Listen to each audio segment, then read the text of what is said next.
तुरुंग अधिकाऱ्याला कैद्याकडून काठीनं मारहाण, नाशिक रोड मध्यवर्ती कारागृहातील तक्रार।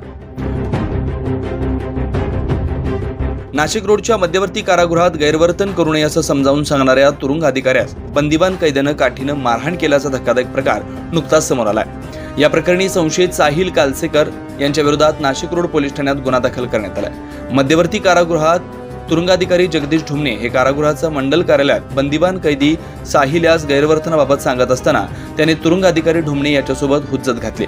यानंतर टेबलावर असलेल्या काठीनं ढुमणे यांना मारहाण देखील केली। या मारहाणीत तुरुंग अधिकारी जगदीश ढुमणे यांच्या हाताला आणि मानेला दुखापत झाल्यानं शासकीय कामात अडथळा आणून अधिकाऱ्यावर हल्ला केल्याप्रकरणी बंदिवान कैदी साहिल याच्या विरोधात गुन्हा दाखल करण्यात आलाय।